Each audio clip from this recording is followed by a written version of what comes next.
Hi friends, ഇന്ന് നമുക്ക് ആടിൻ തലക്കറി ഉണ്ടാക്കി നോക്കാം. അതിനായിട്ട് ഞാനിവിടെ ഒരു ആടിൻ തലയാണ് എടുത്തിട്ടുള്ളത്.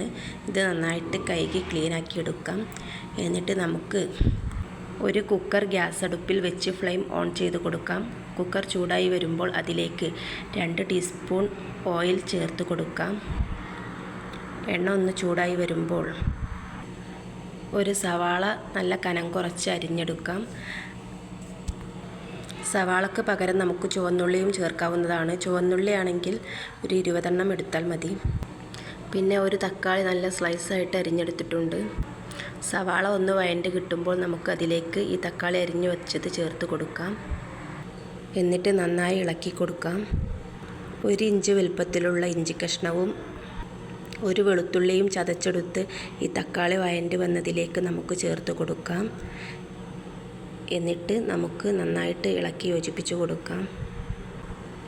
പിന്നെ നമുക്ക് ഇതിലേക്ക് 2 സ്പൂൺ ഉപ്പും 1/4 ടീസ്പൂൺ മഞ്ഞൾപ്പൊടിയും 2 ടേബിൾ സ്പൂൺ മല്ലിപ്പൊടിയും 1 ടീസ്പൂൺ കുരുമുളക് പൊടിയും 1/2 ടീസ്പൂൺ നല്ല ജീരകപ്പൊടിയും ചേർത്ത് നമുക്ക് നന്നായിട്ട് ഇളക്കി കൊടുക്കാം.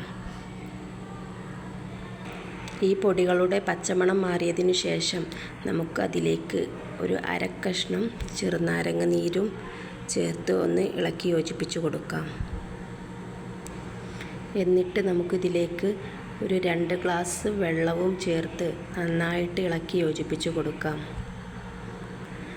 കറി ഒന്ന് തിളച്ച് വരുമ്പോൾ നമുക്ക് അതിലേക്ക് കഴുകി ക്ലീനാക്കി വെച്ച ആട്ടിൻതല ചേർത്ത് കൊടുക്കാം.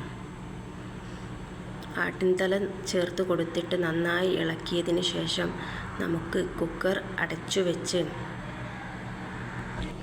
വിസിൽ വരുന്നത് വരെ നമുക്ക് ഫുൾ ഫ്ലെയിമിൽ ഇട്ട് വെക്കാം.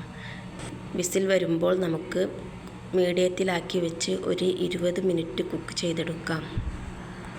20 മിനിറ്റിന് ശേഷം തുറന്ന് നോക്കുമ്പോൾ നന്നായിട്ട് വെന്ത് കിട്ടിയിട്ടുണ്ടാവും. എന്നിട്ട് നമുക്ക് അതിലേക്ക് കുറച്ച് മല്ലിയില ചേർത്ത് കൊടുക്കാം. 1 ടീസ്പൂൺ കോക്കനട്ട് ഓയിലും ചേർത്ത് നന്നായിട്ട് ഇളക്കി യോജിപ്പിച്ച് കൊടുക്കാം. ഇത്രയും ആയിക്കഴിഞ്ഞാൽ നമ്മുടെ ആടിൻ തലക്കറി ഇവിടെ റെഡി ആയിട്ടുണ്ട്. ഇഷ്ടപ്പെട്ടാൽ സബ്സ്ക്രൈബ് ചെയ്യണേ.